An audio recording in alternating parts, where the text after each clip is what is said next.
Not because I suffer fast, not because I pray and fast. No be your show, no be that.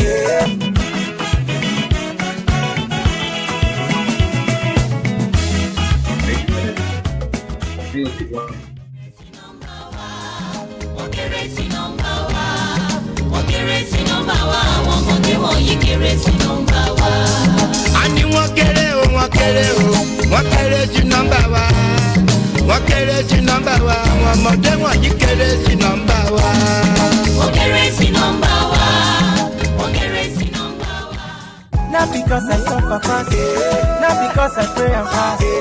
No be your show, no be that. I'm watching daily, passing I'm no qua.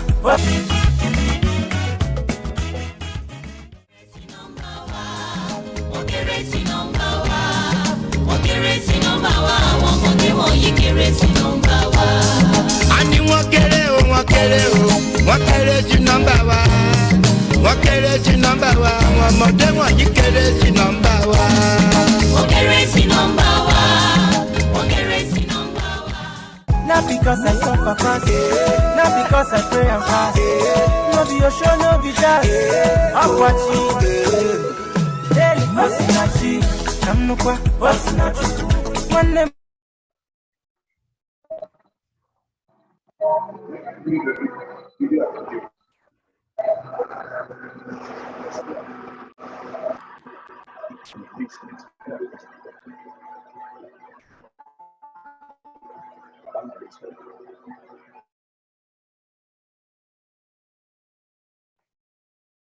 Yeah, good afternoon, everybody. I hope you can hear me.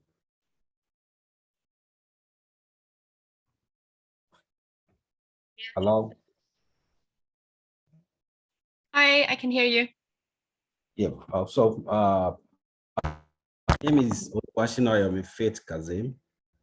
I'm sharing this section. Again, University of Guyana, so I'm far away from every other person, but again, I have connection with Nigeria, so I will be able to relate with nearly everything that we're going to be presenting today. So as we have here, please, if you're presenting, please, can you just, maybe if I call you, maybe can you just notify me that you're around? Because some people have sent their CV about to me and I've not seen her. So that's what I'm saying. If you have the opportunity of you just showing yourself to me, I'll be able to know those that are around. So we'll be able to share the time effectively. I have Ebenezer with me. You here? Yes, I'm here. Okay, thank you. I have Nura Ali. Yes, I'm here. Oh, yeah, thank you. I have Adefola Tomiwatoye. Yes, here. Thank you so much. Oluwaseun Afolabi. Yes, I'm here. Very good. And then lastly, we have the Muftau Oluwasegun Jimoh. Muftau Oluwasegun Jimoh. So that means as it is now, I have 4 people will be, and that means we're going to have time for us to have enriching discussion based on the time allotted. Should we agree 20 minutes for presentation? Is that okay? Yeah, I want it to be inclusive so that that's okay to me. Yeah, that sounds okay. So that's cool. And I want us to run the presentation, everything once for all, and then thereafter we have questions, and whoever is asking question can direct it to any of the panelists. And again, if it is general, if you think something that you can add value to, I will appreciate it too if you can help us to answer that. Because I've seen cross-cutting issue here. Morocco is coming on board, and then it's only one person that is, 2 other persons could have talked about them, but one of them is not here now. So for those in Morocco, question that you believe you can add value to, opportunity for us to run with. So we're starting. So I'm starting with Mr. Ebenezer Olami Posi Adeyemi. Okay. Oh, sorry. I just tried not to use the video because it's going to drag. This is me. I hope you can see me. Yeah, I just don't want us to I hope you can see me. Yes. So, Mr. Ebenezer, let me just share my. Okay, thank you. I want just to read your profile before we start. Hello, Mr. Chair. Can all panelists turn on their video? We want to take a shot. Yeah. Okay. All panelists, please turn off your video so that we can have a shot. Something to remember ourselves with. I don't know where I can meet you. Like I've said, I'm very far away from everybody, but again, we have a connectivity that we could have to share together. So everybody around, please, let's us give this a little bit of smile so that we can remember that section together. So everybody, are we good now?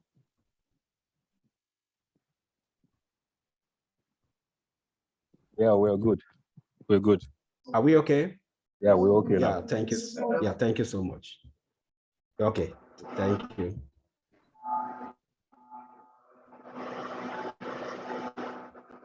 So I'm running with Mr. Ebenezer Olabi Posi Adeyemi. He's a 4th-year PhD student in the Department of Anthropology, University of Iowa in the United States of America. Ebenezer holds a BA degree in anthropology and a master's degree in peace and conflicts, both from the University of Ibadan in Nigeria. He also received a master's degree in anthropology from the University of Iowa in May 2021. For his doctoral research, Ebenezer is exploring strategy that residents of Makoko, a large informal settlement in Lagos State, Nigeria, used to assess healthcare to treat malaria, the most prominent health issue in this environment.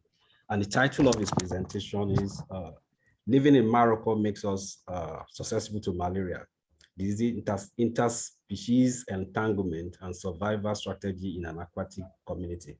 So Mr. Ebenezer, you can start your presentation now. Give you 20 minutes to run that. Is that good? Can the host give me the permission to share my screen, please? Okay, the host, please. Allow Ebenezer to do that for us. Thank you.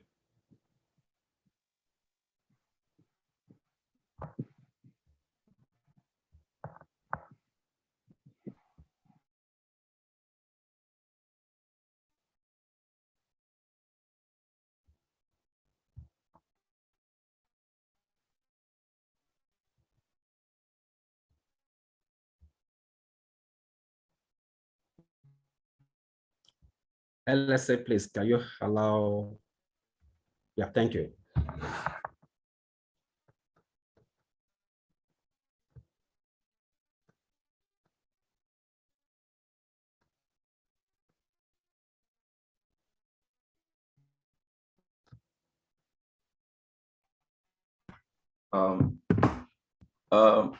Good day, everybody. Good afternoon, good morning from with the part of the world you are listening to me from. My name is Ebenezer Adeyemi, and thank you, Dr.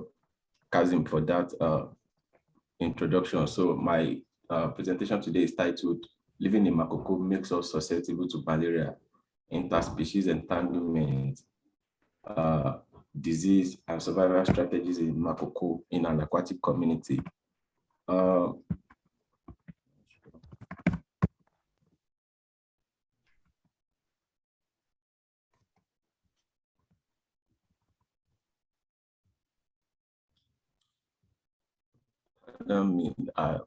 My screen is frozen. I don't know.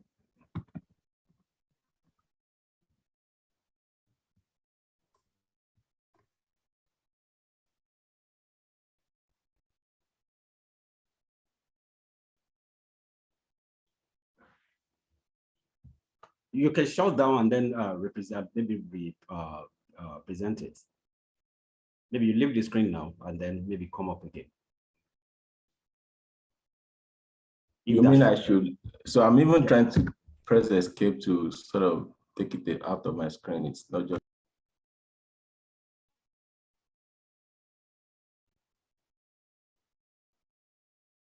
Or can you log out and log in again? I will try to do that. Thank you. Yeah, should we just, in the interim where we sort you out, can we take another person? Sure, So that absolutely. Okay, yeah, thank you. Thank you so much.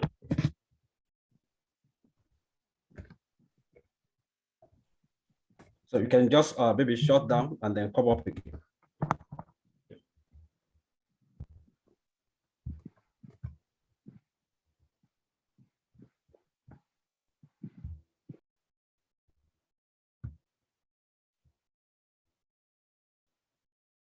So as we're moving in, I think I saw Mufta Olua Shegun Jimo joining us.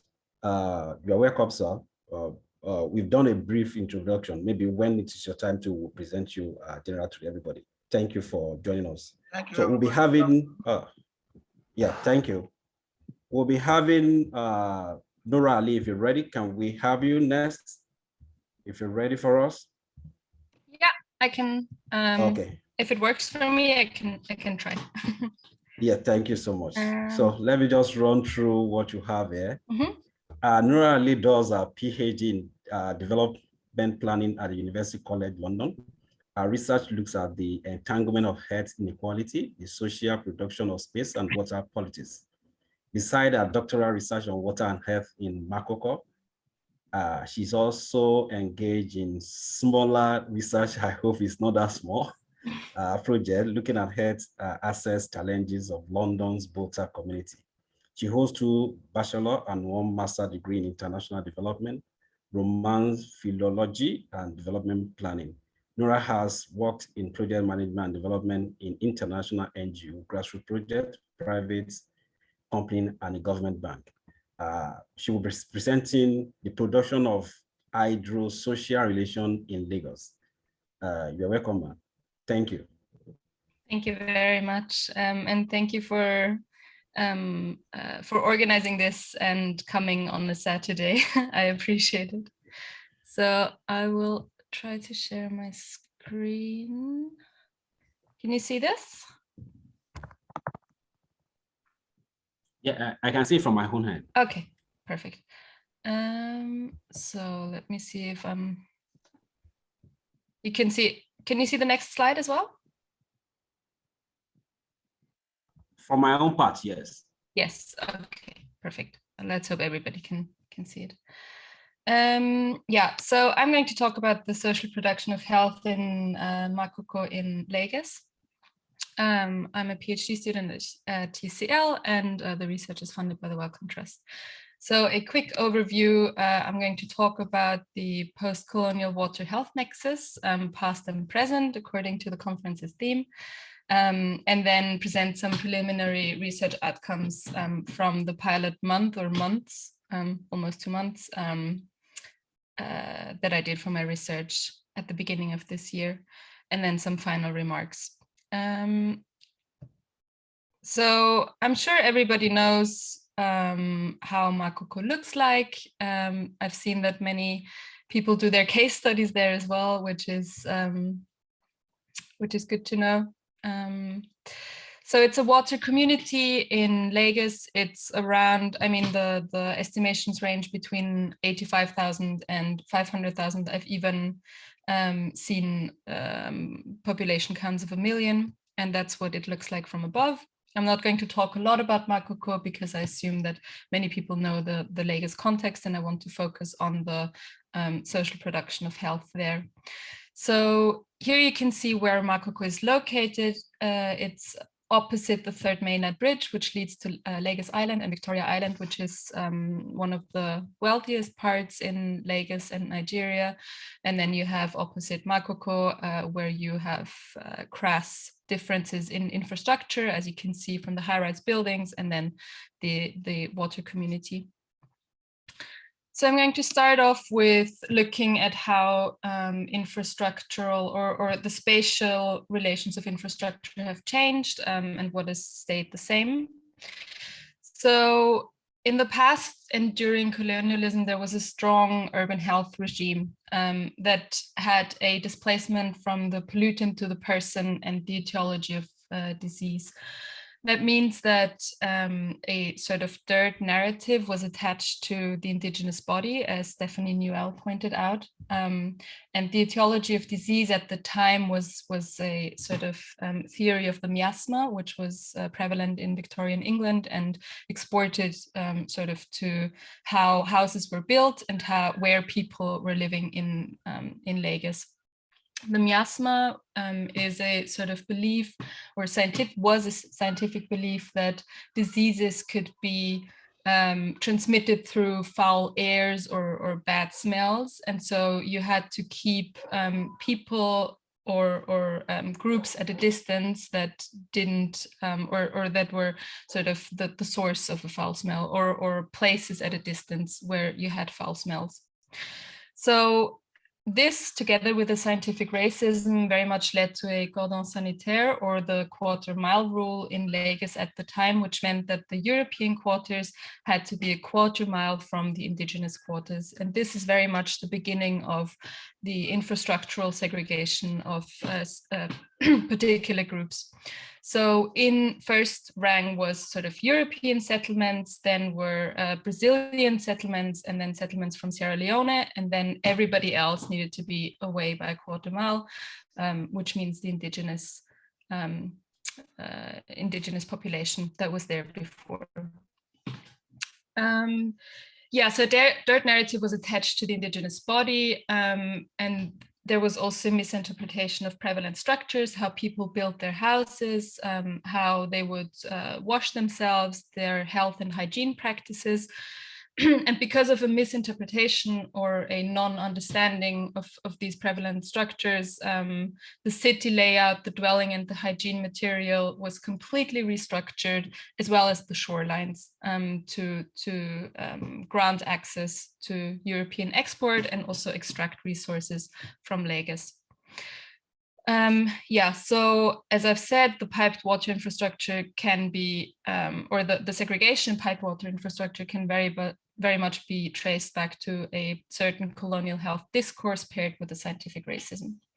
So today we also see this sort of segregation in water access along the socio-spatial health gradients. That means that how your health is very much related to where water infrastructures are, and what your social standing is within the population, as well as where you live. So where you live, how the pollution levels are, if you live on top of contaminated water, or if you live in a high-rise building in Victoria Island, has very direct effects on your health. This can be partially explained through a governmentality in water politics that follows the lines of sort of a colonial mindset, but the racist part of it is replaced with the classist part, as we can see very well in the elite urbanism, as is, for example, the Eco-Atlantic project under the Lagos Megacity project. What we can also see, what has shifted a little bit, is that the public health discourse as a justification for evictions is replaced by concerns for the ecological health. So ministry and the government would no longer say people are dirty because it's no longer accepted to do so, but they would say we're concerned for the environment and that's why we have to evict the people from the informal settlements. So I went to Lagos for the first time in March and April and interviewed 25 traditional medicine practitioners, nurses, auxiliary nurses, birth attendants, bales, as well as CSO experts, and asked them about the entanglements of water, health, and environment in their community. So traditional medicine practitioners are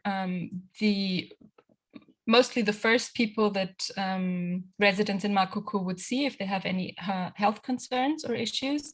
And the things that they most treat are waterborne diseases like cholera, typhoid infections, and malaria.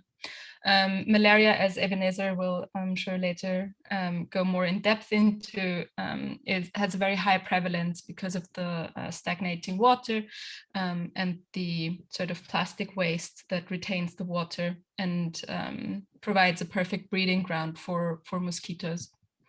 The interview questions were based on health and water entanglements, as well as water governance, water consumption, and the use in a residential, but also in a medical setting. So what I've gathered is that water and health in Makoko is extremely expensive and bears other costs that are very high. So, sorry, I did just, yeah. So the water and health finance structures that you can see in Nigeria reproduce the socio-spatial health gradients through the federal budget allocation, which foresees that at the federal level, you get the most sort of revenue allocation. Then you have the state level, which is the second most, and then you have the local level, which gets the least part of around 20%. At the same time, the local government areas or the local government is responsible for tackling immediate disease outbreaks, as well as immediate water infrastructure for citizens. The lack of the health infrastructure in Makoko leads to an informalized and completely privatized health sector, which you can also see in the water sector. So everybody is, so you have sort of TMPs that provide services that are extremely privatized. And you also have water structures that go hand in hand with this. So whoever has enough money to dig a borehole can dig a borehole and then sell that water within the community.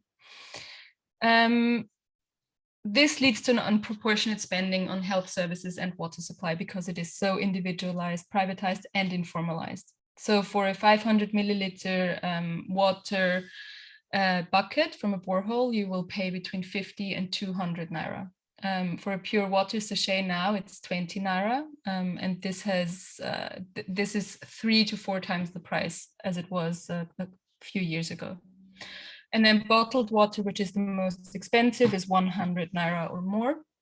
And I read in one interview that I didn't do myself, but someone else did it. And they said that they spend actually more cumulatively on water than on the school fees for their children. So it has a very significant cost to buy water. And for health, the people that I interviewed, they said that they charge between 3,000 and 5,000 naira for a treatment. This can go up or down depending on how many days the TMP spend with their patients. So who are the TMPs? I met them because they did a training and then there was an evaluation of that training. And so people told me in the interviews that many learn from their parents or grandparents, I spoke to many TMPs on the lagoon side of Makoko, because Makoko is a settlement that is 20% on water and roughly 80% on land. And the infrastructure on land is better than the infrastructure on water. And so on water, the TMPs mostly come from Benin, Benin Republic, or their relatives came from there, and they have been born, or their parents have been born in Makoko, but they still consider themselves as being partially from Benin. And so for their education, for their health education, they often go back to Cotonou for 3 to 5 years and train as a TMP. Then there are also others who come from Badagry French village, and then again others who are from Nigeria.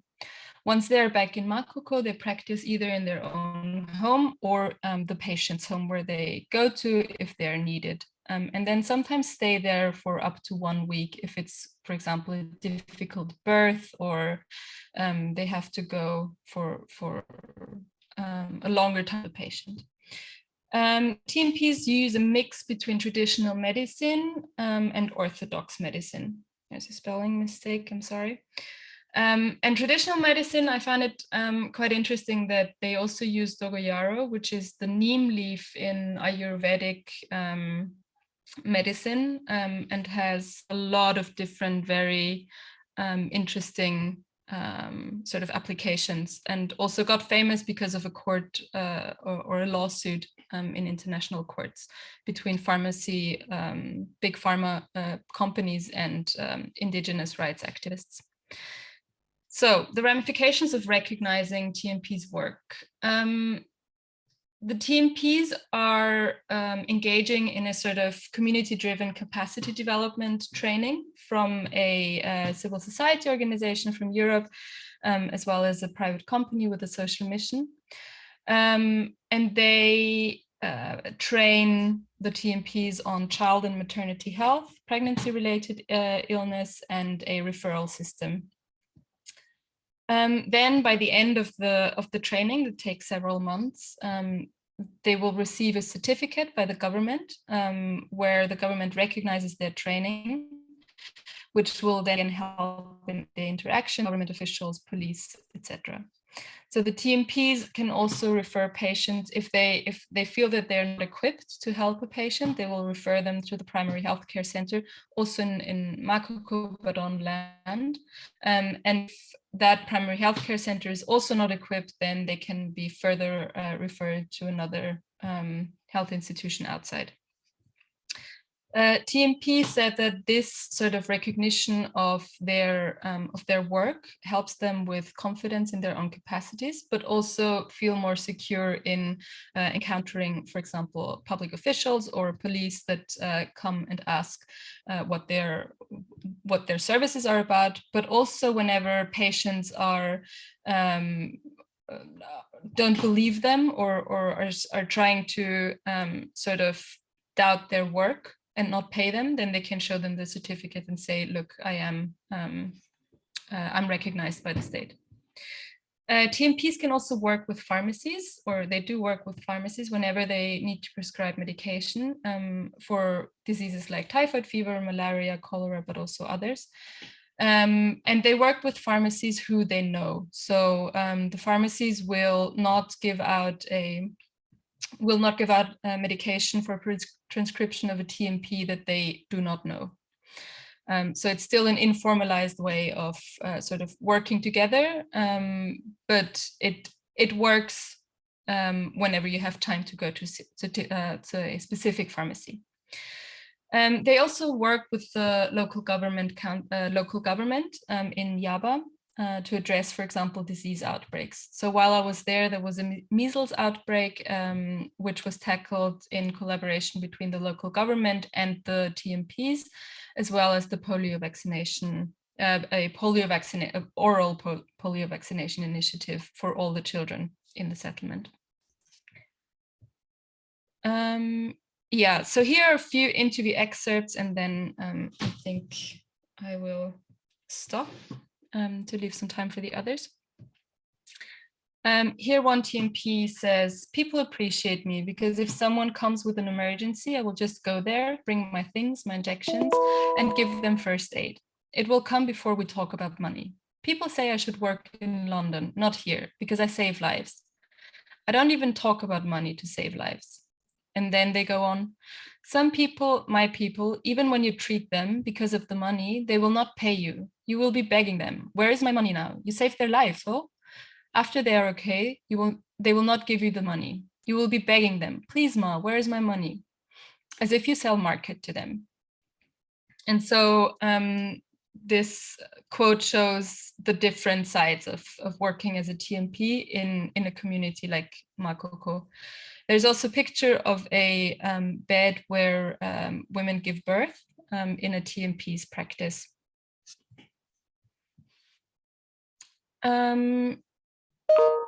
There's another quotation or an interview excerpt that shows how entangled water and health are. It says, the water borehole, they construct a pipe down to where they will stay and pump that water. But along the line, some people will dig, and then all that water will contaminate. There, the contamination will start. And you see that some people will get typhoid, malaria, cholera, everything. We've seen it. That's the water we have been drinking in our area. These three things: cholera, malaria, typhoid. We do get water analysis. If you want to do analysis today now, you see something like this, and they show a piece of paper. This is a report, a monitoring report. What we're giving them is just malaria and typhoid. What caused that? That's the water issues. There's one clean borehole that the government has done. It's outside there, down to this place, outside the state. We can go to that side. My own, we cannot say anything more than what we are drinking is poisonous, because sometimes in water like this, because you see the water is smelly, you don't have any option but to drink it. Sometimes if you drink it, you will notice that your stomach will have problems. And there's another picture of a house. Okay, I think I will skip this one because it's quite a big interview quota, but it basically says that politicians or sort of wealthier people in Lagos can manage to get out of Lagos. And during COVID, it acted as a sort of huge leveler, and people were actually happy that the wealthier parts of society had to stay in the country and be confronted with the health system and with the lack of health infrastructure. And they were hoping that this would lead to a sort of shift in spending, particularly in low income communities. So the final remarks, you can see that there is an accumulation through dispossession going on, as well as an accumulation through exploitation, because health practitioners in Makoko don't only work there, but the TMPs work in other parts of the city, for example, the Lagos Island, but earn less money than they would in their private practice in Makoko. So even though they travel somewhere else, they can be exploited because of the address that they have and the sort of socio-spatial elements attached to them.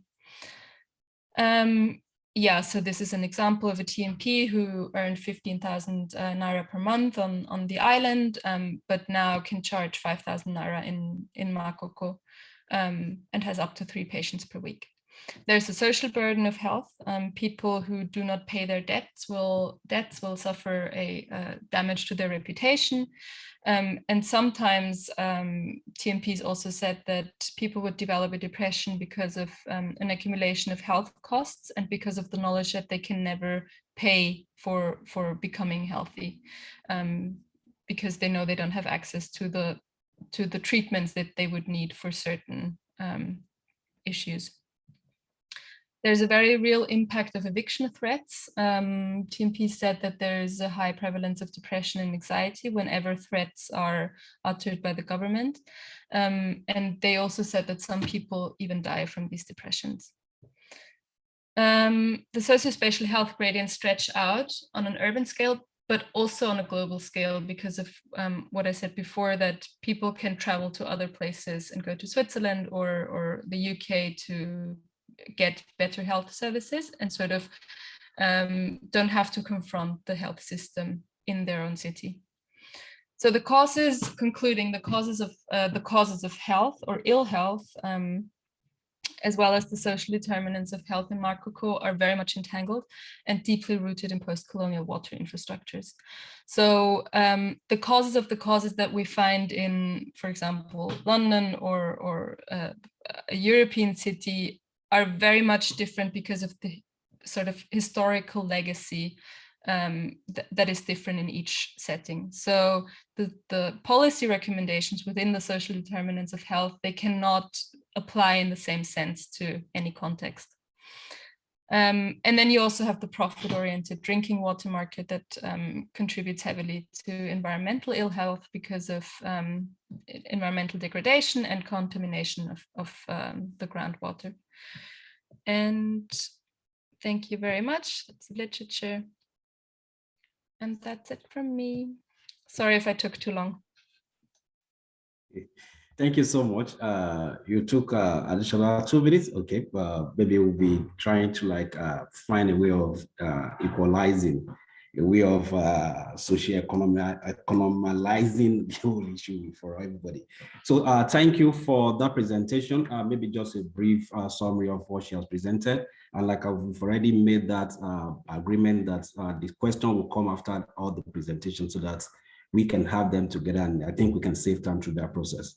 Any cross-cutting, we can discuss it together. So for me, just a brief summary. The context is just the colonial and the present situation, how it impacts on everything we have, focusing on environmental health rather than individual health. And then the issue of financing, poor financing have made a whole lot of things that could be done, shifting from government to private. And if you are running private, that means you're going to run economic goods rather than social goods. And if you're running economic goods too, it has implication of who will have access. And those are the issues that we talked about. And then we have the issue of TMP, trying to be maybe the interface between government and individual, trying to provide what government has not been providing. And at the end of the day too, as long as they're going to provide, the issue of finance too is still something that we're dealing with, and we'll continue to deal with that. So that's the summary. I hope I've made capture everything that you've presented. So we'll have the next presenter now. Thank you for be picking your question, be putting them somewhere. You can be posting them so that you won't forget. So we'll go across them and then we'll talk about it as we move along. So thank you once again. Can we have Ebenezer, if you're ready again for us? Let me try again. Okay, thank you so much. I love that spirit.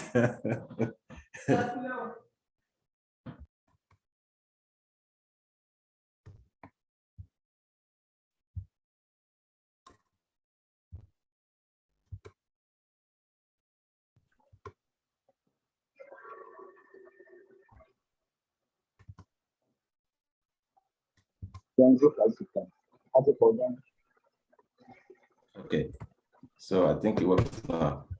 Thank you so much. Once again, the title of my presentation today is Living in Makoko Makes Us Susceptible to Malaria, Disease, Interspecies Entanglement, and Survival Strategies in an Aquatic Community. And it's really interesting to hear Nora's presentation because I can see a lot of, alignment, right? And some a lot of connections in the work we're doing in Makoko. So just to sort of give us a background about how I got the data that I'm engaging with in my presentation today, some of the ideas and perspectives that I'm engaging with in my presentation today. So I started ethnographic research in Makoko in 2019, and up to this moment, I've had over 3 years of ethnographic research in the community. And this has given me what anthropologists call emic perspectives, which is essentially insider's perspective, that is perspectives from people that have lived experiences and of course, who live and work in the community. So I've employed participant observation, which sort allows me to observe directly events in Makoko and to also participate in a lot of activities in the community, you know, boating, caregiving activities, construction of infrastructure, and a lot of other activities. So I've also employed informal interviews. I've conducted a lot of interviews through Anchor with the people, you know, whereby I ask them questions about many of the questions I'm also trying to get answers to in my doctoral research. Also, I've employed semi-structured interviews as well as focus group discussion. And just a little bit about Makoko from what I've gathered so far. Makoko is a very large informal settlement in Yaba, Lagos, Nigeria. I put that in quotes, the concept of informal settlement, because the concept itself is problematic. Some people describe Makoko as an urban slum. Some describe it as a shanty community. Some describe it as a shack, right? So, but these are problematic statements, because when you engage with Makoko residents, to an outsider, it's a slum. To them, it's a home where they make, you know, a living and go about their daily activities. The community has over 100,000 residents, and it's a deeply marginalized urban community, just like Nora also mentioned the other time. There is little to no government presence in the community. For instance, when you compare communities like Banana Island, where, you know, social and economic elites resided in Lagos, when you compare the kind of, you know, attention they get from government and that of Makoko, the disparity is so huge. And the community is characterized by building of stilt, building with stilt on the water of Lagos Lagoon. And of course, just like Nora also said, there's a lot of inadequate infrastructure in the community, and these include paved roads, hospitals, waste disposal systems. And I also found out that on the waterfront section of the community, locally made canoes are like primary means of transportation on water, and economic activities in the community revolve around fishing, lumber trading, and small-scale businesses. And again, I'm seeing a lot of alignment here in my work and Nora's work, in the sense that when I was also in the community, I discovered that while, you know, there are several health issues in Makoko, malaria is the most prominent health issue in the community, and it's much more severe during rainy season. So I also had a very interesting experience when I was in Makoko last summer, and it was raining heavily, right? So, and the rate at which those mosquitoes were trooping out, especially at night, was unprecedented for me, even as somebody who is from Nigeria, who has lived in Nigeria his entire life. So I discovered that malaria is much more prominent in the rainy seasons, and I also got a lot of chemic perspectives about malaria, that is, insiders' perspectives about the fact that residents are much more susceptible to malaria, although there are also other diseases like I've mentioned. There's cholera, there's typhoid, and in some very common situations, we see people having a combination of the three diseases at the same time. So this is just to give us like a visual context of what Makoko looks like, which is my doctoral field site. This was a picture taken that I took during my fieldwork in the summer of 2021, which was last year. This is another picture that I took in the community. And this is also another picture. So another picture here, just to give us a visual context about Makoko. So malaria is a very interesting subject as far as Nigeria and the entire African continent is concerned. And it is really interesting that it's been an age-long problem, even in Nigeria, right? And the most recent, I think that should be the most recent statistics from the World Health Organization shows that malaria accounts for 27% of malaria, Nigeria accounts for 27% of malaria infections and 23% of malaria-related deaths globally. This automatically makes the country the most affected country in the world as far as malaria is concerned. But also in the report, there is a part that states that malaria high transmission areas, just like Makoko, are much more susceptible to malaria infection and death in a country where the majority of the population is susceptible to malaria. And this is due to a combination of biological factors, prevalence of malaria, prevalence of mosquitoes, socioeconomic inequalities, and just to mention a few. So, and one of the frameworks, I'm engaging a lot of, frameworks to sort of understand the dynamics in Makoko. And one of the frameworks that I'm using to, make sense of the situation in Makoko is the concept of entanglement and interspecies relation, which was proposed by an anthropologist called Alex Nadin. And this concept is just basically talking about how the complex interaction between multiple factors, human species, non-human species, like mosquitoes, and other social, political, and economic factors like poverty, like inequality, like marginalization, sort of work together in a complex way to make a certain population susceptible to infectious disease. And this particular author used the case study of Ciudad Sandino, which is an urban environment in Nicaragua. So, and it specifically focuses on a disease called the dengue fever, which is also a mosquito-borne disease, right? And use the concept of entanglement to theorize how a combination of inadequate infrastructure, heavy rainfall, government marginalization, inadequate infrastructure, large puddles, stagnant water, sort of interact together to make residents of that specific community susceptible to infectious disease, which is called dengue fever, which is also transmitted through a different version of mosquito that is called A. aegypti mosquito, right? So, and just to sort of understand malaria, the concept of the case of malaria in Makoko through the lens of entanglement. So what I found in my over 3 years of ethnographic research in Makoko is the fact that a combination of the nature of the environment, prevalence of mosquitoes, government marginalization, inadequate infrastructure, heavy rainfall, and the huge presence of this of Anopheles mosquitoes that transmit malaria make residents much more susceptible to infectious disease such as malaria. And the chance of survival is also based on how much you have to sort of treat disease when you get down with it. So for instance, the chance that somebody living in Banana Island will probably die from malaria is slimmer than that dynamic that you see in Makoko. So, but one thing I've also noticed, having reviewed a lot of literature on Makoko, is the fact that a lot of literature tend to essentialize Makoko residents. Several studies have described myriad of diseases that community members are susceptible to. Some articles describe the people as dirty.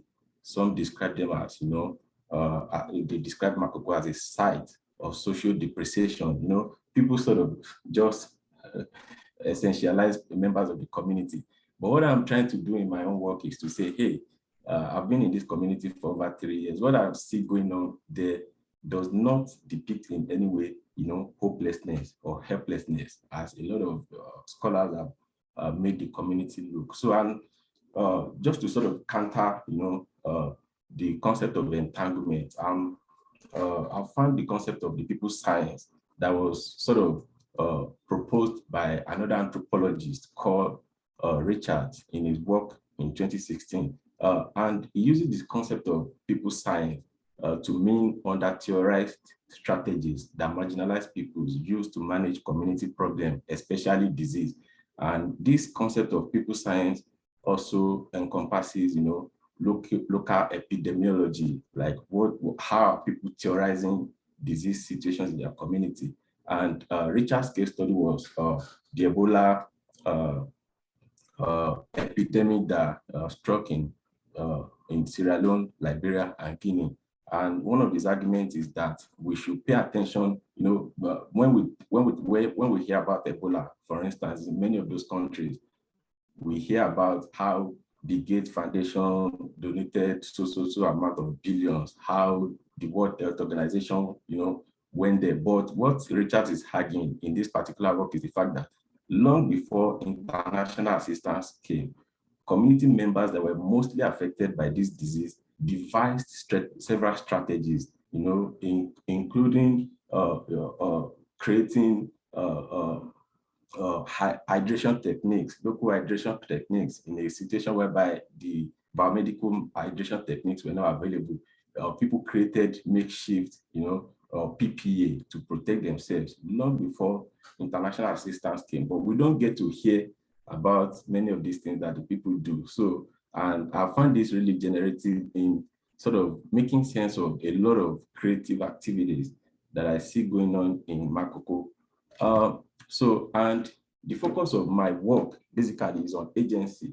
I'm very much interested. Of course, a lot of people have described diseases that Makoko residents are susceptible to, but my own work is really focused on how do we promote the agency of the people to also give the people, the benefit of having positive human experiences that are available in other parts of the urban, in other parts of the cities. So, and I found the work of my undergraduate mentor really generative in the sense that in his work in 2021, he uses the concept of self-help housing to talk about how people in low-income communities sort of move into uncompleted houses, right? As a way to also lay claim to person in Ibadan, and as a way to also sort of make claim to being your citizens. And the broader questions I'm asking in my project is also asking how do Makoko residents use living in Makoko to make claim on the state, which is the government, and to lay claim to citizenship. Because when I was in Makoko, I heard a lot of talk about, hey, the government is always threatening us, but we are also citizens. We have the right to work and make a living in Lagos. Lagos is not meant for the rich alone. So I've also found the work of another professor that I really found generative, Professor his work on how in the Niger Delta, which focuses on how the youth in whole communities to develop local infrastructure to sort of counter state-based infrastructure and to sort of also contest government's marginalization and monopoly of oil resources that are being extracted from their community. All of these are really, they fall neatly under the concept of urban ethnography, which sort of say we should move as anthropologists, we should move beyond the description of problems that marginalized peoples are facing in urban communities, nuanced description of how people are exerting agency in those communities and solving community problems. Some of the things I found that I've found so far in my work in Makoko is that, just like I said, Makoko is not in any way a helpless society or a hopeless society. People have a lot of things they do, to also make living, survive on their landscape, despite all the problems that are dividing community. And one of the strategies that I noticed that people use access care, just like Nora mentioned, there's little to no health infrastructure in the community. As a matter of fact, there's no government hospital in the community. So when people, and we are talking about a community that is hugely marginalized, and you see one of the, some of the really resource-deprived persons reside in the community. So one of the strategies that the people use to access healthcare, right, when they get sick, right, is what I call redefining kin relations. So Makoko is a community that is very diverse. You have representations from different ethnic groups in Nigeria, and even people from neighboring countries like Benin Republic, right? So people who do not share any blood relations use concepts or terminologies that are reserved for kin members, such as brothers, sisters, and stuff like that. So when somebody gets sick, they count on, the social support of people who don't even share any biological ties with them. And this is another question that I'm engaging in another separate work, another separate paper I'm writing, to sort of talk about how the concept of kin relations in Makoko contradicts even anthropological, traditional anthropological framing of what kinship relations are. Early anthropologists defined kinship as a concept that connotes biological ties or sort of some affinal ties through marriage. But what I see in Makoko is people who do not share any biological ties or even maybe affinal ties, coming to each other's rescue. So I also found that in Makoko, there is huge production of local mosquito nets that people use, when at night to sort of sit outside. People create mosquito nets or locally made coils, and local there is a lot of strategies. So when I was there too, I found that people were mixing like kerosene with some other substances just to sort of reduce their exposure to malaria. So, and just like Nora also mentioned, there's a huge presence of traditional medicine in Makoko. As a matter of fact, they serve as the first point of contact in the community. And in terms of economic activities in Makoko, I also found that the community is in no way a hopeless community, because it came as a surprise to me that Makoko, as it were, is one of the largest producers of fish in Lagos. So by doing this, they also contribute to the formal and informal transportation sector in Lagos. So by doing this, they are direct contributors to the Lagos economy, and they are contributing significantly to the government fight against food insecurity, of course, which is getting really pronounced due to the ever-growing population of Lagos. So, and this is just some of the pictures. When I was there, they offered me, I was like, oh, how do you manage malaria? They were like, okay. And they came out with different sort of herbs. This was me also partaking as a participant observer, like I said, in taking herbs. And just like I said, there's a huge presence of small-scale trading that the people use to sort of garner the resources that they need, to send their kids to school, to get food, and to get a lot of essentials that they need to survive. And of course, like I said, this was like somebody also transporting their items to be sold, to be traded on the water through locally made canoes. These are, creative strategies that the people are establishing at every point to manage their. This was another instance of me, partaking in taking herbs, right? When I got down with malaria, like 2 or 3 times when I was there last summer, because it was, the mosquitoes were really, really prevalent in the community. So, and I talked to one of the traditional leaders in the community, and they were like, hey, this is what we use. And I was like, yeah, why not? Give me, I'm happy to take some of those. And these strategies are very effective. And this is a debate, that has been engaged with in other work, which is not my homework. So, and these are some of the references that I sort of put upon for this presentation. But like I said, I'm engaging with a lot of theoretical debates, and this is just like a glimpse of some of the debates that I'm engaging with in my work. So thank you very much for listening. I think I didn't take so much time. Yeah, thank you. You're right on time. Again, beautiful presentation, cross-cutting issue, and that's the essence of us having an LSA every year. So we bring a whole lot of cross-cutting issue to the board, and I've seen the chat going on, seeing Nura is looking up to link it with you so that we can move this discussion forward. For me, again, a whole lot of issues cross-cutting with what Nora presented before, but the little one I can just glean that is different is you now looking at the committing strategy for moving away from what they've been tagged with. They've been labeled as community informality, and informality again, various discussion. And I love that presentation that you gave about what informality is. And I have one I've been living with. A slum is a slum to whom it is a slum. So if you're looking from it from the outside lens, you are saying it's a slum. But for those that are living there, that's the only way they have. So I think that will suffice for this kind of discussion. And you are saying, again, another issue that you're bringing on board that is very fascinating is they are not adding any value. There is hope.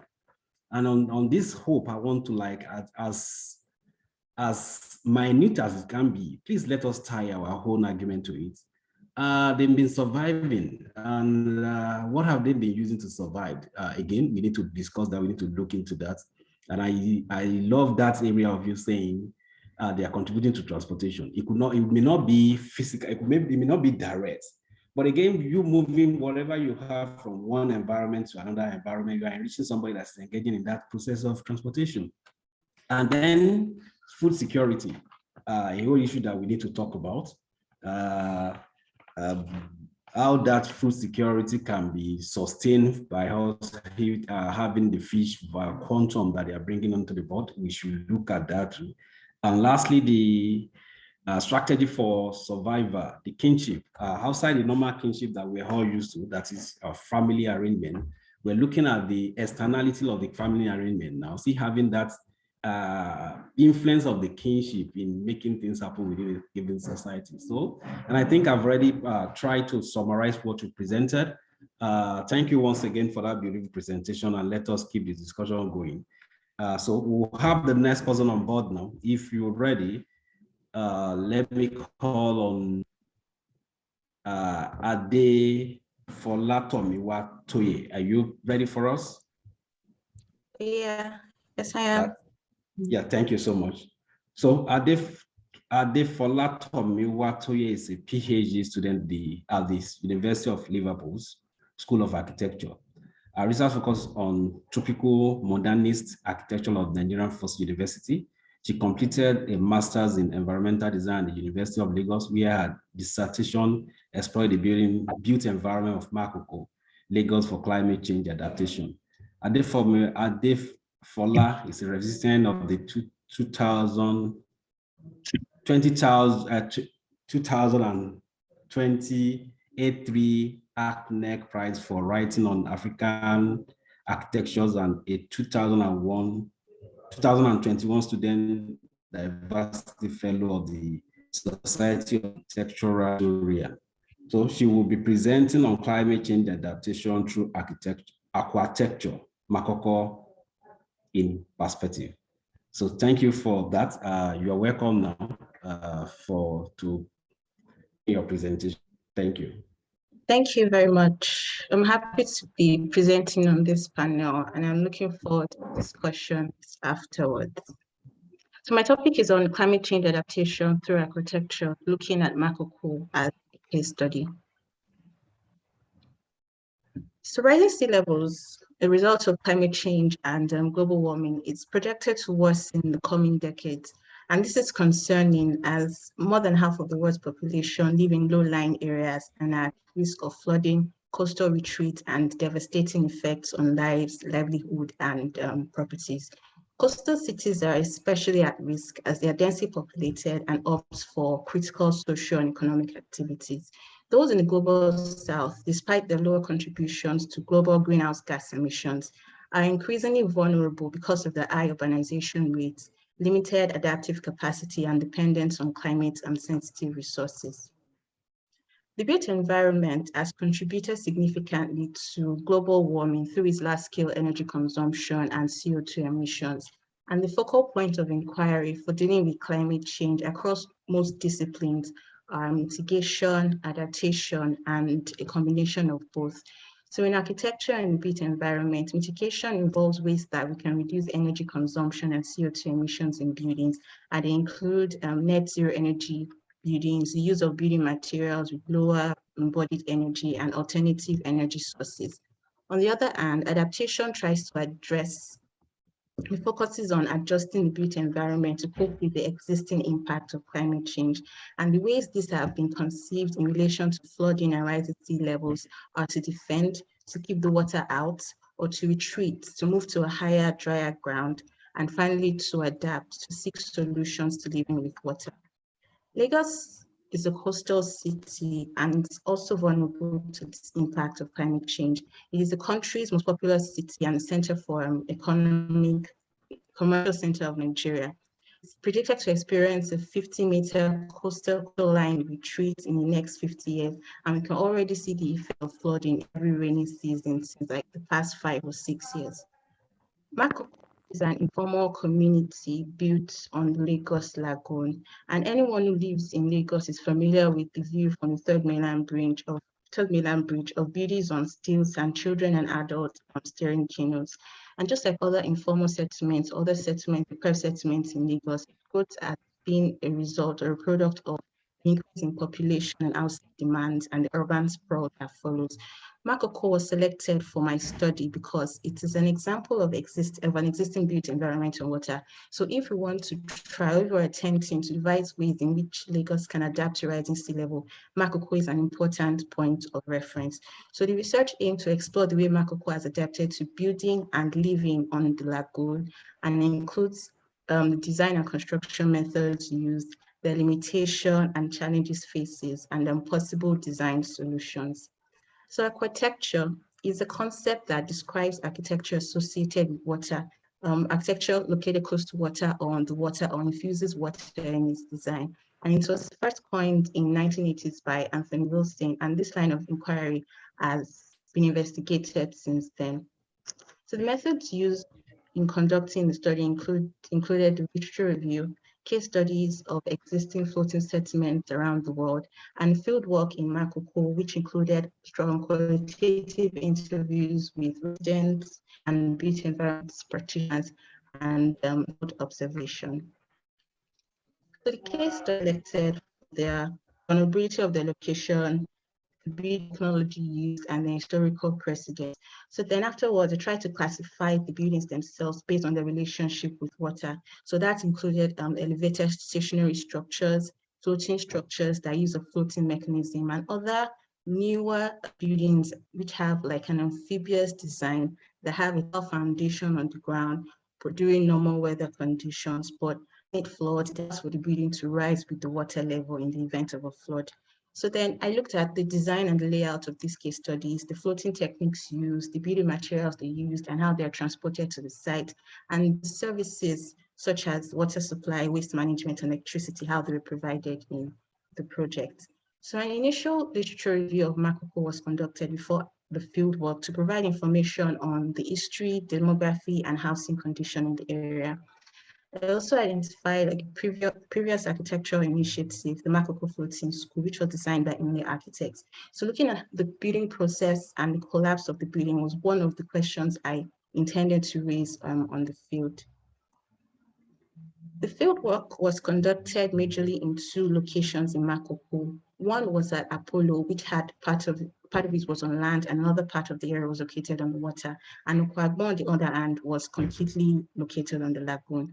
So the participants I interviewed were a Bale, a community chief of the Ilaje community, who had a more than 20 years experience building in Makoko, a builder and resident of the area who was actually a brother to the community chief, and an architect who worked on a school project in Makoko, and the guide who took me around the community I also interviewed him. After multiple analyses of the media and data collected, I had 7 things band to my objective. The construction methods identified were building on stilts, floating structures, land reclamation, and concrete piling. So building on stilts are the commonest construction methods in Makoko. The building materials and manpower are readily available as participants during the construction process do not necessarily have to have prior knowledge, but are taught by an experienced builder and learn on the job. So this process, I won't bore you with all technical terms, but it was explained to me during the interview with the Bale in the area and the builder, the Bale's brother. The foundation bases here, the piles, the bracing are made from water-resistant timber called omiye and igi eki in the local language. The second form of construction, floating structures, The major example was the Makoko floating school, which collapsed, and it follows the principle of buoyancy using like airtight plastic containers or badges.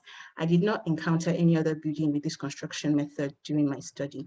And despite the ability of the locals to carry out this method, it is still very uncommon, and possible reasons include its relative novelty and the cost compared to traditional methods of building on stilts. I was also, through the interviews, I was also able to get more insight to the reasons why the floating school failed. And one reason was the lack of maintenance of the facilities, where the plastic bodies were meant to be meant to be changed instrumentally 3 to 5 years, and they were meant to undergo frequent maintenance checks to ensure that they were still airtight and didn't have any lacerations on them. And another reason was the absence of security in the building. The school was located on the outskirts of the community, far into the lagoon, and this resulted in it being deserted after hours, after school at night, and there were many reports of thefts of the plastic badges by hoodlums. So the multiple badges, the containers that were removed from the structure, contributed to its collapse. The land reclamation was another method I encountered on site. This method was used in constructing a primary school in Makoko, Diwania Primary School, and I was fortunate enough to interview an architect who was involved in this process. So again, well, I'll just try to summarize the process. Large bamboo sticks were used to demarcate the site. They were dug into the waterbed to be studied and used to form the site boundaries. Afterwards, the compact 50 kg bags of cement bags were filled with sawdust and compacted and lead into the water. So these bags are stacked up on top of each other until they reach the water level. Then sharp sand was distributed along the boundaries and used to fill and level the site. So the height of the created ground level is higher than the water level to make allowance for the change in water level during the rainy season. And the last method, construction pile, is still uncommon, and I didn't encounter this in Ukwagbon area, but it's become embraced in areas on land that experience waterlogging and flooding during the rainy season. So the major materials used for construction is timber. The foundation is made of water-resistant timber materials, like I mentioned earlier, Omiye and Igieki, and they are sourced from the mangrove swamps of Ondo State and the Niger Delta area in Nigeria. So they are transported through the water along the coast, along the Nigerian coast to Makoko. They are stored on water, they are sold, purchased, and transported to the site, also on water. Igi Oba is also used for the building facade and for screen walls for open spaces. And bamboo sticks, as mentioned earlier, too, were used to as property boundaries. Other interesting uses were included corrugated roofing sheets, which were only used for roofing materials, were used for facades of some building in some instances. The building services in Makoko was an interesting point of the analysis, and Alnira and Ebenezer have also mentioned that in their presentation. So the water is majorly supplied at public water spots or public reservoir spots and transported to homes and points of use through canoes. And some homes had designated toilets or spaces for that, and public toilets were also located around the community. But wastewater and the sewer system was practically non-existent for majority of the area on water. So the wastewater and sewage from the buildings go directly into the water, which is a serious causes serious health issues. The buildings also support economic activities such as retail, fishing, and food processing. So the fishing stalls and the boat repair and manufacture stalls are located on the outskirts of the community close to the open waters, while the retail stores were located all across the dense parts of the community. Other functions range from recreation and entertainment to education and transport. So here the ferry terminal and the event center was located outside the community, while the other buildings were within the residential area. So the way I try to see how the way users interacted with the buildings themselves and these spaces.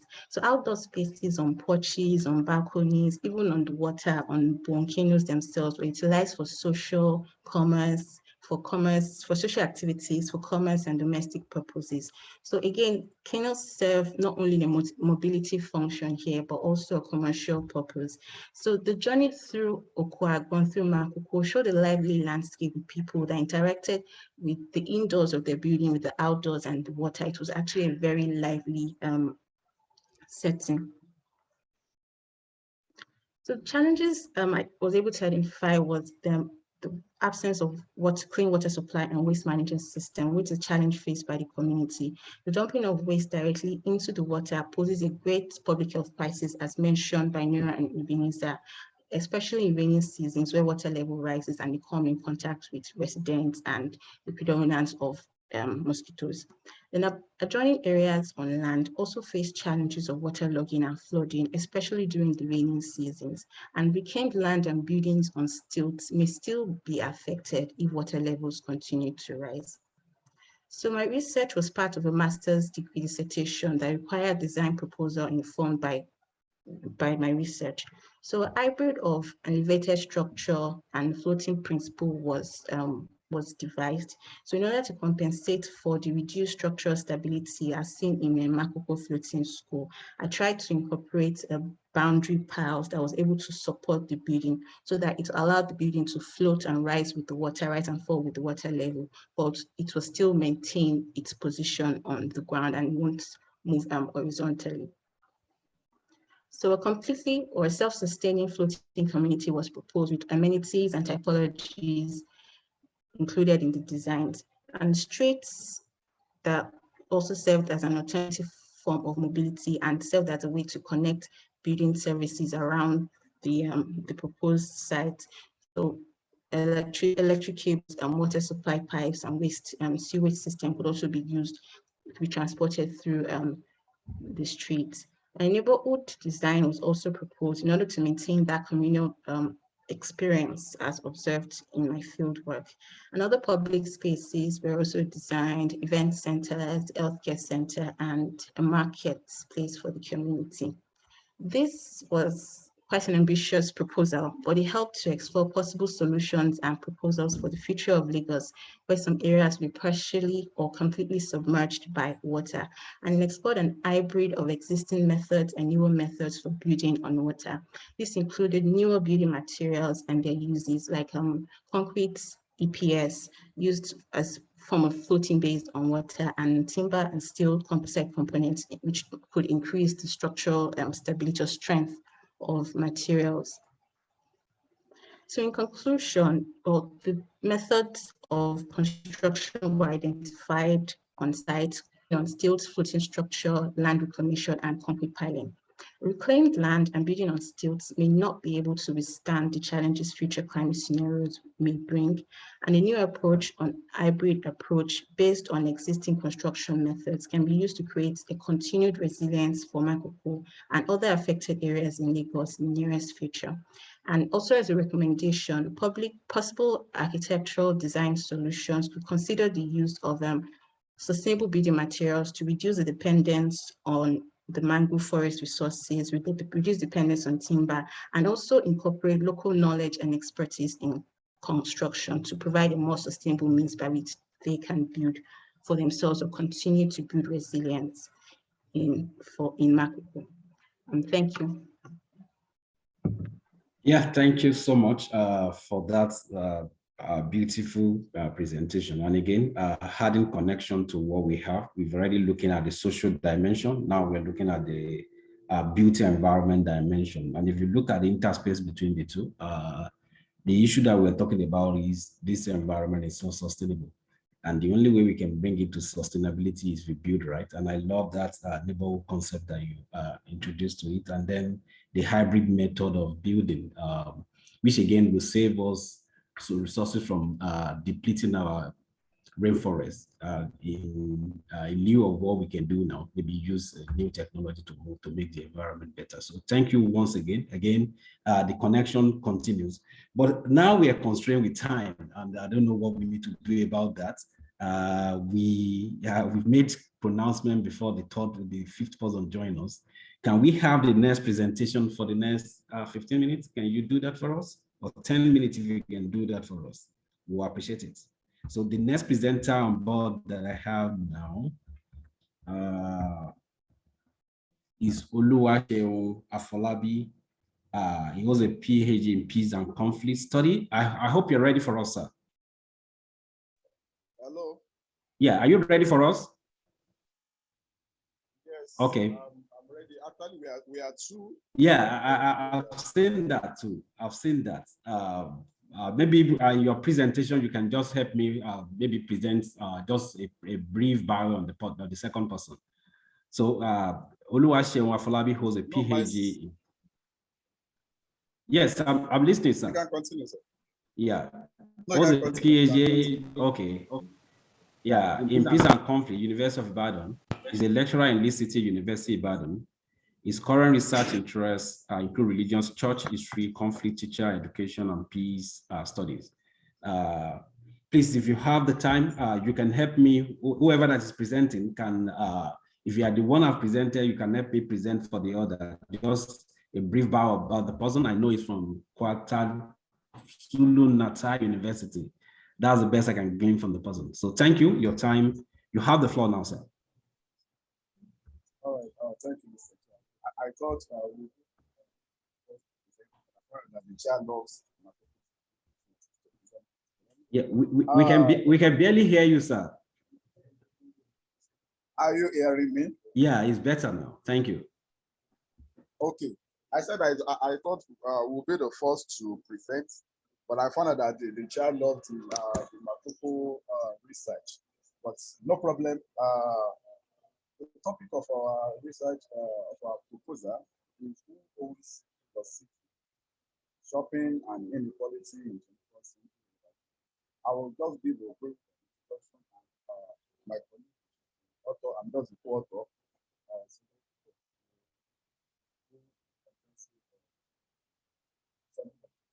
So the aim of the study is to examine and compare how group inequality is caused by access to shopping,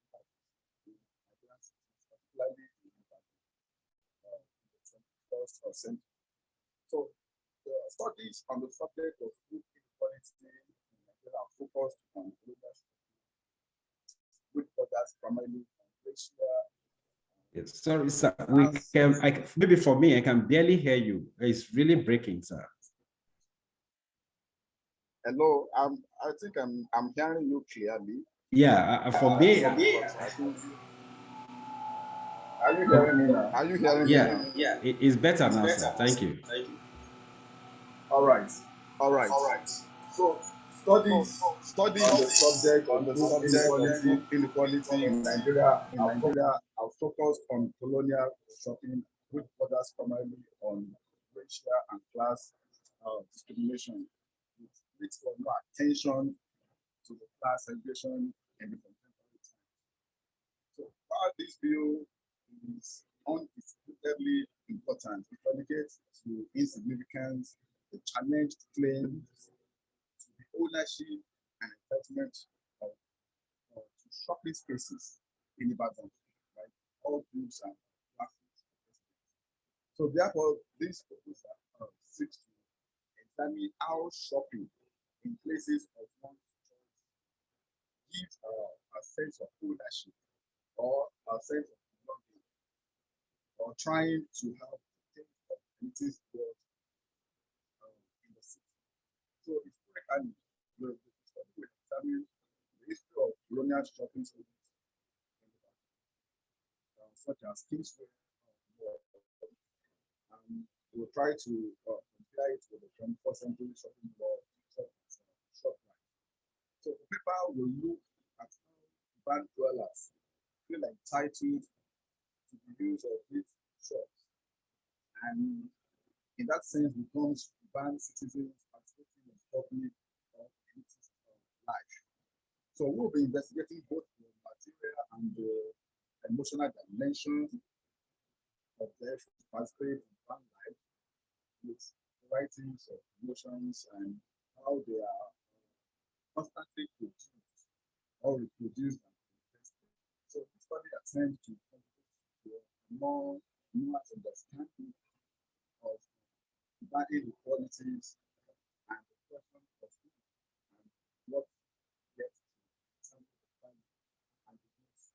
today's public space.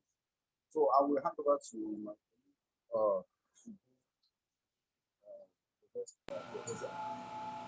Hello, everyone. I don't know if you can hear me, Chair.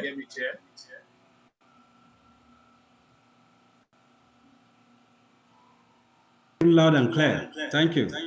You can hear me. I can continue. Yeah, you can. You have the floor, sir. Thank you very much. So, welcome. thank you very much, Dr. Falabi.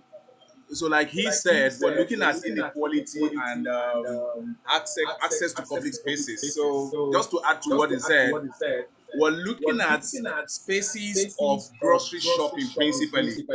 I mean, basic needs, basic daily needs of people who live in urban spaces, who live in cities, and we're looking at Ibadan. We're looking at Kingsway, which sir, was okay, which was opened. Sorry for interjecting, sir. Sorry. I think you are with Doctor. The two of you are together. One should switch out. Maybe with yourself. We are having a feedback from the presentation. All right. Sorry about that. Is it better now? Yeah, we're still having a feedback. Okay. Is it better now, please? Yes, very good. Thank you. Thank you very much. So we're looking at Leventy's, a very popular grocery store that was opened by the British colonialists in 1948. Got to Ibadan in the 60s. That's the 20th century example of the grocery shopping space that we're comparing to ShopRite, which we all know is a South African business interest that has come into Nigeria as well, that actually puts grocery materials on sale as well. Now, what we established so far is that during the colonial era and the colonial period, the Kingsway seemed exclusively like a shopping space for white people and educated elites. So there was a sort of discrimination and segregation in society, as it were.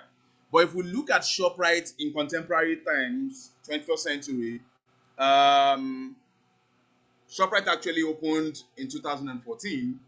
We see the fact that it looks like every class in society, every group can access that space to shop for groceries. So one of the questions which we want to try to answer or want to try to attend to is the fact that, does this now mean that the inequality gap in society is closed? Does it then mean that that gap is bridged? Does it mean that we all now own the city?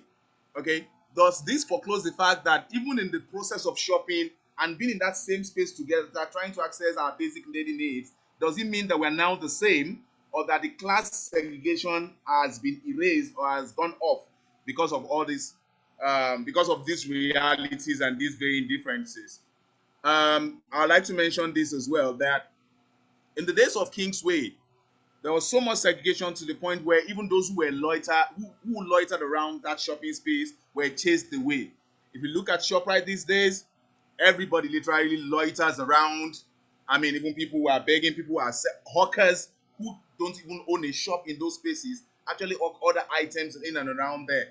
Does that give these people who you would think are at the realm of the society, like at the base of it, does it give them a sense of entitlement to owning the city by owning every space and being able to access any space to do whatever they choose to do, even in terms of doing their own petty trading when it's actually not supposed to be permitted?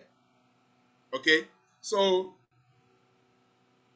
the other question we're looking at is the fact that by any means is the wealth of those who are richer, probably more elitist, political class and all of that, put on display to intimidate every other person in those shopping spaces? Is that a position? Is that a possibility? Does that make other groups feel discriminated against and feel uncomfortable? Okay. Are these grocery shopping spaces actually serving as a meeting point, like a melting point for all groups in society, from the elite ruling class to the middle class and to the old no-income earners? You know. Now, we also intend, because this is a proposal, the research projects at the proposal stage, that do we need to look at the fact that how affordable are the goods that are sold in these shops? Is it really cheap, or is it affordable? Or is it actually expensive?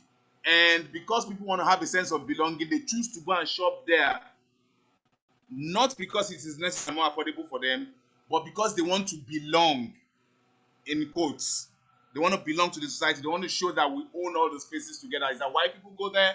Or is it more affordable? Does it serve better purposes for them? Is it easily accessible for them? And the like. So without taking too much time, that's what we seek to look at, so that we have a nuanced understanding of how urban inequalities work in Ibadan. Okay, and we, like I said earlier on, at the risk of just repeating myself, we look at the fact that does this bridge the gap of urban inequality, okay, in the 21st century, as opposed to what obtained in the 20th century during the colonial era and briefly after the post-colonial, after the country gained independence. You know, to look at what kind of value, what kind of premium, what kind of respect is even put on these public spaces, as it regards to the fact that all comers and everybody can access those spaces to shop, to relax, because some of them even have recreational facilities, as it were. Does this give everybody a sense of belonging, of owning the city? Okay, which takes me, and so as I just conclude very shortly and look at it, does this mean we all own the city, or does it still mean that the city of Ibadan still belongs to a group of people, or it belongs to all of us? Thank you very much. We welcome comments and ideas on how to proceed with this, because like I said, it's very, very much at the proposal stage. Thank you very much. Thanks for your time. Yeah, thank you so much for the presentation. Again, taking us away from the social element to economy element. It's all concussing. When you're talking about city, you talk about all the dimension that the city can bring on board. So for estates now, a lot of questions being asked by this presentation. Who owns the city? Again, we will continue to dwell on that, but a major issue that you made mention that I just want to capture in my own way is element of social brainwashing. Going to chop right does not mean you have the required facility to be there. Just for you to play along with what the society demand is, because the environment is lax, does not mean you have the requirement to be there, because whatever being sold there, as you rightly mentioned, is not cheap. It's still quality product. But because we have this issue of all common, we're not segregating again. So everybody can go there, enjoying themselves at the detriment of whatever they are enjoying themselves on. So those are the questions that you want us to answer. And again, the discussion continues. You need to continue to interrogate literature and continue to interrogate people around that environment to get the answer to all the questions that you're asking. So thank you for your time. So we have the last presentation. If we can still take it. We have Dr. Muftar with us. Are you ready for us, sir? Yeah, I'm here. I'm ready. Yeah, so Muftar Oluwasegun Jimoh obtained honorary degree from Olabisi Onabanjo University Agowoye and MA and PhD degrees in history from the University of Ibadan and Ahmadu Bello, I think respectively. He taught at the Olabisi Onabanjo University Agowoye and University of Ibadan before joining the Service of Federal University, Benin Kebbi, in the Department of History and International Study. He's a member of Society for Social History, USA, and a research fellow with French Institute for Research in Africa. So his paper is titled From Ogunpa to Akbowo, Flooding and Changing Livelihood in an African City, 1960 to 2012. Thank you, sir. You have the floor, sir. Thank you for having me, and good evening to all panelists and other participants. Permit me to introduce my research, which is an ongoing research with a clip from Ebenezer Obey song sang in 1980.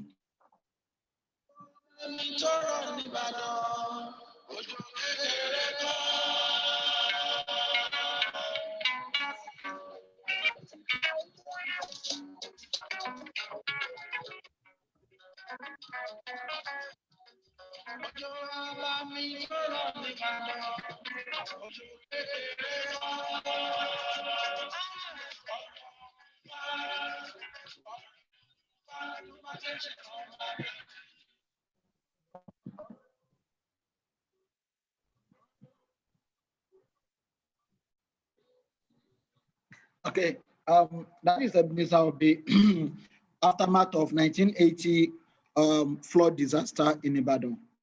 Ibadan, it's one of the largest city in Africa, a Yoruba city founded after the collapse of Oyo Empire. Basically, Ibadan has been widely regarded as city of thousands hills. Ibadan lies mostly on lowlands, which are punctuated by rocky outcrops and a series of hills. These outcrops are mainly granitic. Three major landforms of hills, plains, and river valleys dominate the whole landscape of the region. The Ibadan is having average elevation of 230 meters above the sea level, and the metropolis is drained by three main important rivers: River Ogunpa, River Ono, and Ogbere, and of course, various tributaries like Omi, Kudeti, and Alaru, and Alapata. I started doing this research in 2011. That was aftermath of the last major flooding that ravaged Agbowo, which is opposite University of Ibadan, down to Odono and some other parts of the metropolis. I was a victim of that particular incident in 2011, and going through newspapers of 2011, so I came across various comments referring to other flooding that had occurred in Ibadan prior to 2011. So I began to look at newspapers from 1960 up to 2011 and realized that not even 1980 was the beginning of flooding in Ibadan. The first one was in 1960, and 3 years later, Ibadan was also ravaged by a serious flood.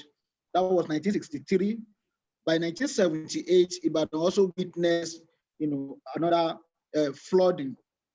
But that of 1980 marked a turning point in the history of flooding in Ibadan.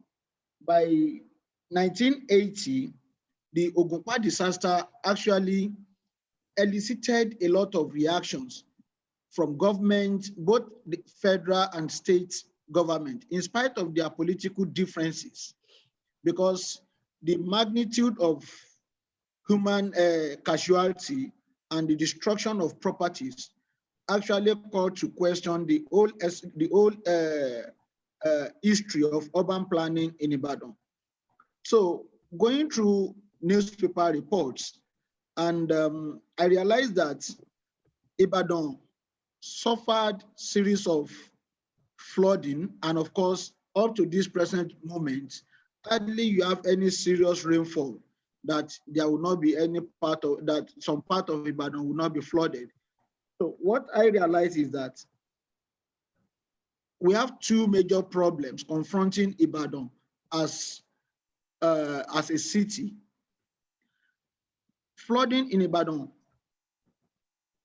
have not been able to, the government of Oyo State have not been able to control this urban problem, basically due to two main reasons: politics and urban planning, lack of enforcement due to political pressure, and of course, there's a serious problem that is ongoing because I combined both historical research methodology and ethnographic survey by going around Ibadan. I realized that to enforce urban planning in core area of Ibadan, core area that is around Molete, Bere, Kudeti, and Alekusho axis, you have to contend with pressure from community leaders who are major political actors. So the mostly successive government have not been able to either design or redesign most of these problematic area due to political reasons.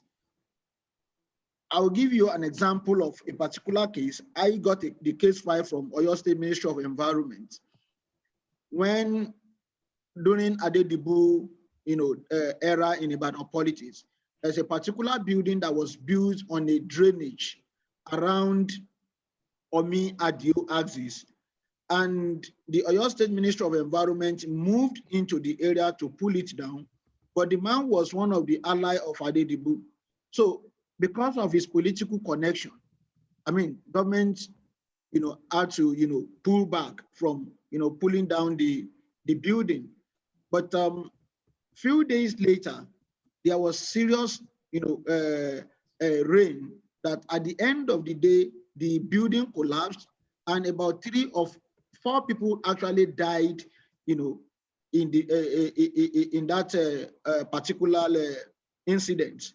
I mean, it goes to show that in major part of Africa, especially in Nigeria, you have political authority interfering with urban, urban planning.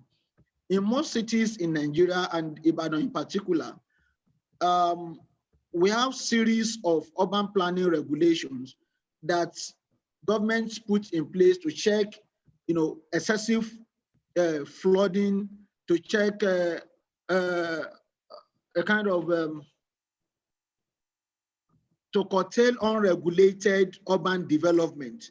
But in most cases, government agencies and government actors, especially political elites, have not been able to enforce some of these urban planning regulation due to political pressure from the central from political pressure from political actors who are either chiefs. In the case of Ibadan, you can hardly do anything in core area of Ibadan when it comes to urban planning without having the cooperation of Mogajis, the Baloguns, and some other local traditional chiefs rather. In this case, the question now is, how do you curtail flooding when you have urban planning law, giving way to political exigencies?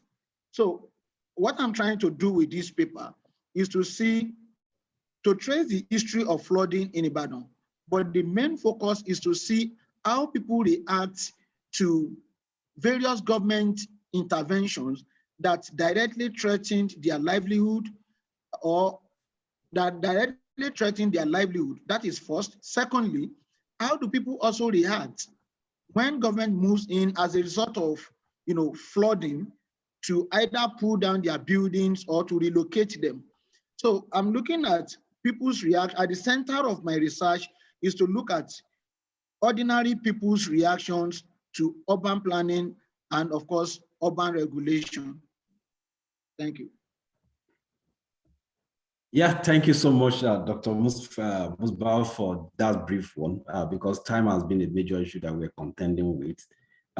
Just looking at what you presented, you've given us the history of flooding, giving us a predated one, not only tied to the one that we already know, the 1980 and then 2012. And then you're looking at the relationship between political and urban planning issue. How are they connecting and how are they disconnecting? And the connection and disconnection was the implication for urban development. And then you look at the response, where you cap it up, how people respond to government intervention that will threaten their livelihood and maybe threaten their place of abode. Those are the issues that you want to discuss, that you want to give value to in your paper. So those are the issues that we've had now. I think we can have maybe 3 minutes for just question for anybody that has question now. You have the floor now before we round up the section. Any question for anybody? And I think the question and answer section, the chats, I've seen some people responding to questions directed to them. Again, let's keep the discussion going. If you need further clarification, the email of the presenter listed in the program of events, you can reach them personally with your question for interaction, for discussion, for us to move this engagement forward and for us to have a better environment that's livable for everybody. So 2 minutes, if there's any question for people, let us just put it on board now so that we can discuss it before we call it a day.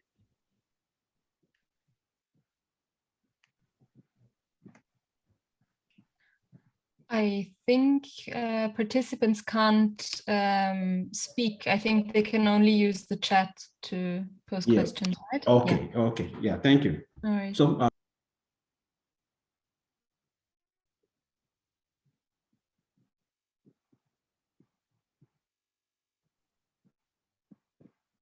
I think I've been able to answer a few questions on the chat, but there was one I really couldn't answer by Dr. Simon Ip about using analysis of the local language or Yoruba language by residents to explain water, human waste, pollution, etc. For me, I didn't really experience that because I was majorly focusing on the materials, the names of buildings themselves and the process. But I also noticed that apart from Yoruba that was used, Egu, the language by those from Benin Republic, was also used to describe some building materials like Igi Oba. When I got that name, it was in Okoagbon. It was one of the places where the Egun people were actually much more concentrated in the area. Although I tried to ask my guide what it meant, he just said that I asked if it was a Yoruba language or Egun word. It just said that it's an Egun word and is used to describe this material.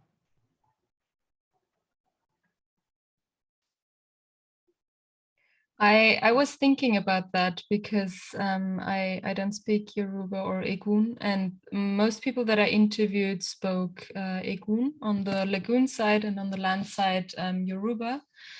And I actually started taking a course in Yoruba to better understand the meaning of words, and if certain words that are used, or if there are many words used for a certain thing, and then the meanings of the different words, and if they are maybe pejorative or positive, or have a positive connotation. So I'm working with a translator who speaks all of the languages, but also understands the sort of context of the research. So yeah, I think language is extremely important in this context. Don't know if that answered the question, but yeah, also water spirits, and particularly around water, I think the language is important, and the whole mythology and sort of ontology of water lords, water sort of spirits, or Baba water and things like that. So yeah, it's definitely very. yeah, thank you. Can we take that one as a parting shot?